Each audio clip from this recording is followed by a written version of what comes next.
Hi there, this is Allison with Let's Go Travel Tips. Today is Monday, it's August 22nd of 2022, and as always, we have lots to talk about today. I'm going to answer some of the questions that I seem to get over and over again about some of the protocols, as well as tell you some brand new exciting princess news and a few other updates.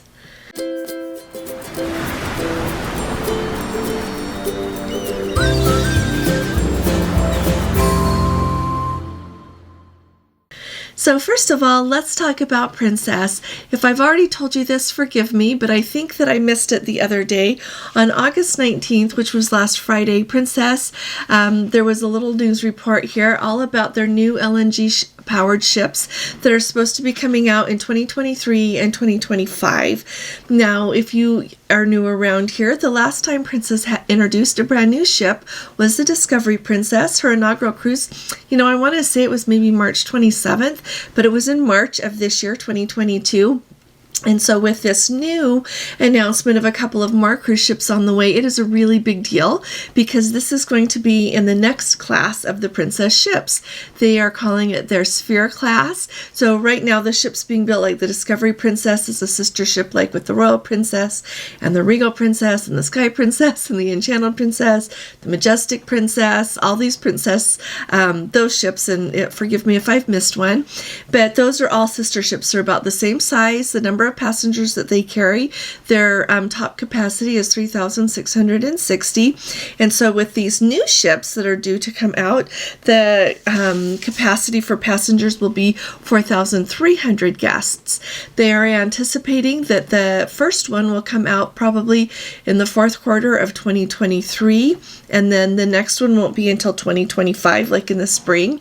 They are being built in the Fincantieri shipyard there in Italy, and which I think is really exciting. And so I just wanted to bring you up to date on that. I'm really excited to hear when they are going to be introduced. I love to hear what they name the new ships. I think that is one of the funnest things. And so we will be really excited to hear who the next princess is. And so keep your schedule open a little bit. I know that I'm really excited for the chance to get to sail on these. This October 22nd on the Love Boat cruise to the Mexican Riviera is the first time I'm going to be able to sail on the Discovery Princess, and so very much looking forward to that. Now also I wanted to let you know, this is a funny thing. I was talking to someone the other day and they said the Mexican Riviera, and if you didn't know this, Princess coined that phrase like back in the 1960s when they started sailing there. I love the term. It makes it sound much fancier than it is, but it is still so beautiful there. Even if it wasn't called the Mexican Riviera, I would still want to go. So the next thing that I just wanted to let you know, for all of you who maybe have a cruise plan that goes down to the Caribbean, the Bahamas, that whole region down there, some of the places down there are lifting their requirements that they had in place to not allow like unvaccinated people to come or to require additional testing if you weren't vaccinated. Now last week I think it was, we had the news about Bermuda, and so Bermuda is now allowing unvaccinated guests to come. You just have to do an extra test. But Grand Cayman has also joined the ranks of those who are not requiring people to be vaccinated to come. So this is really nice. It makes it so that anyone can go on those cruises. They don't have to worry about waiting on the ship when they are in port, anything like that. So I think that's great news. Now the next thing that I want to kind of talk to you about is I have a video that I did, and I will have Gordon make it come right after this one in case you have missed it. But I talked to you about what the updates are on the Princess website regarding their protocols. As you may or may not know, a week ago, just over a week ago, week and a half ago, Princess made an announcement changing their protocols for sailings that are starting on September 6th and beyond. So starting September 6th and beyond, if you are on a sailing, except for some exceptions, and you are on a sailing that is 15 nights or less, if you're vaccinated, you're not going to have to be tested. If you're not vaccinated, you're just going to have to do a test within 3 days, a PCR or an antigen, and then you can get on the ship. You don't have to have an exemption anymore. Now, for the sailings that are longer, 16 nights or longer, I have a feeling that they are going to hopefully, I would hope, do another release and an update on their protocols. But from what it looks like right now, you are going to have to do that test and have an exemption. They have not said entirely, they've not dotted all their I's and crossed all their T's. So we will really be looking forward to hearing about that. And of course, if you're vaccinated, you'll have to do a test on those. But just to bring you up to date on that. Now, the places that have the exemptions on that are Canada, Greece, and Australia right now. And so keep in mind that if you are going to sail to one of those destinations when September 6th comes and goes, that's not going to change what your requirements are. So if you're sailing to Canada, please remember that you are still going to have to do your COVID test, and you are still going to have a medical exemption if you're not vaccinated. That is just not changing, and I will let you know whenever they have any changes on that. In fact, I looked at Canada's website just this morning before I did this video to make sure that they have not made any changes, and so just be aware of that.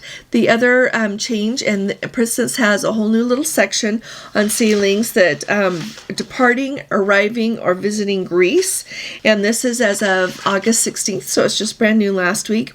So basically, if you are going to go on one of those sailings, wherever you are embarking, you need to do a COVID test within 2 days for an antigen test or 3 days for a PCR test. And it has to be observed in person. You have to go somewhere and get that test done in person. Now, with that knowledge, so like say, and it doesn't matter where you're leaving from. If you're leaving for Rome, and you are going on a cruise that visits somewhere in Greece or ends in Greece, you're going to have to meet that requirement. If you are leaving from Athens, you are going to have to meet that requirement. If you're leaving from Venice, anywhere you're leaving from, if you are going to visit a place in Greece or end your cruise in Greece, you're going to have to make that requirement. Now, they have not released any protocols, none of the cruise lines have, saying that if you're on the ship, you're going to have to do another test when you are on the ship before you call it a port in Greece or before you disembark in Athens and are done with your cruise. There is no requirement about that. And so we will look forward to hearing from that. But right now, the requirement is before you embark on your cruise. So keep that in mind. Now, with that knowledge, I've got a couple of questions here that seem to pop up again and again and again in my email. And so I just thought maybe lots of questions. Lots of people have these questions, and then they're in the comments a lot. Now, tonight we are going to do our live. It's Monday, and so it's going to start at 9 p.m. Eastern Time. So if you are in California, that's 6 p.m. Pacific Time. And so, and just, you all know your time zones. And so we would love to have you join us. And if you don't hear a question answered, come there and do it. We'll be on for an hour this evening. And this Friday, we're not going to be able to do our live, and I'm not positive about next Monday. I think we probably will next Monday, but I'm going to go visit our son and his family that live in Boston. So Friday night, I'm not going to be able to do that. So anyway, here's a question. We are cruising to Hawaii from Vancouver. What testing is required and where could it be done? So if you are leaving from a cruise in Vancouver, you have to have that requirement of doing your COVID test. The antigen test has to be done within 2 days, and the PCR test needs to be done within 72 hours. That's what the requirements say. And so, there you go. Hawaii isn't doing that, but that's what the requirement is if you are sailing from Canada. And like I said, I double checked it just this morning, and so wanted to make sure that you are up to date on that. The next thing is, if nothing changes in Canada, voyages round trip from Seattle, visit Victoria, British Columbia for a few days before for a few hours before the end of the cruise. So do all passengers need to take a COVID test before embarking that cruise, or just people who want to get off the ship? The requirement is that you have to be tested to go on one of those cruises, even if you don't want to get off the ship in Canada. The same thing applies for the ArriveCan app. Whether or not you want to get off the ship in Canada is a moot point. If you want to go on one of those cruises, you need to do the ArriveCan app within 72 hours of embarkation. Once you get on the ship, if it is required, again, to do the ArriveCan app, they will let you know. So don't be worrying about it. So let's see. The next thing is Here's a good question. I'm a back-to-back cruise from Southampton to Rome and then Rome to Rome. The first trip we booked is 10 days and the second is 14. I'm curious to know if Princess will treat this as a 24-day cruise for testing purposes and require testing prior to boarding. And so I'm really anxious to hear a little bit more about this, but right now they are saying that they are going to do, if you look at what the requirement is for back-to-back cruises, you have to do testing in between. And so my guess is you might not have to do it to get on that 10-day one if it's after September 6th or later, but you are going to have to do it on the back-to-back section for sure. So unless, of course, they change the protocols by then, but as the protocols stand right now, you're going to have to do the testing in between back-to-backs, and they say that applies like not just longer back-to-backs, but all the back-to-backs. And so let's see. Okay, the next thing is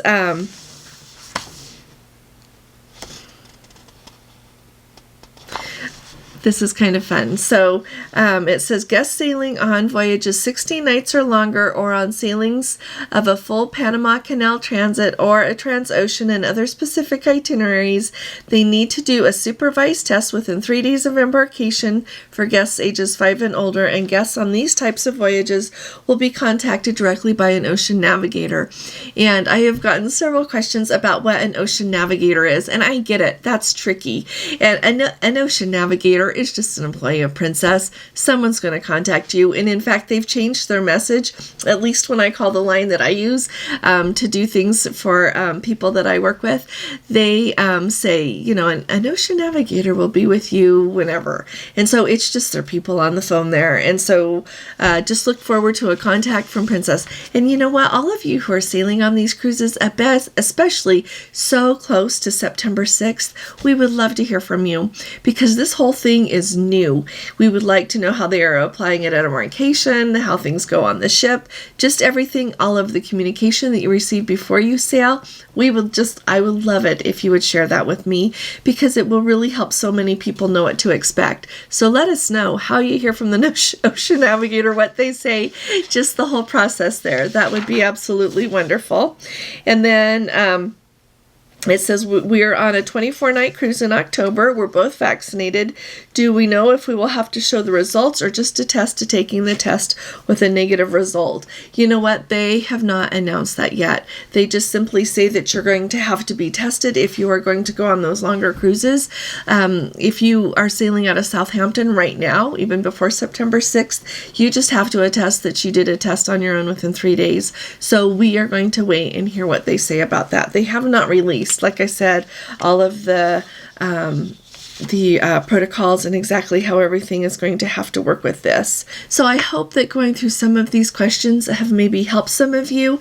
Like I said, if you've got more questions, bring them to the live tonight, put them in the comments below, and I will get to them. If you had other questions in the comments, I'll do my best to get back to them soon. When it was just a big surprise for us that we got to go to Disneyland this weekend. We had a marvelous time with one of our sons and his family. It was a real treat. And so I just made the choice to not take time to do a video to go through news and all of that, so we've got a lot to catch up on, but we'll get caught up over the next few days. But I thought that it was really important to answer these questions for those of you that are trying to plan for a cruise and know a little bit more about what to expect.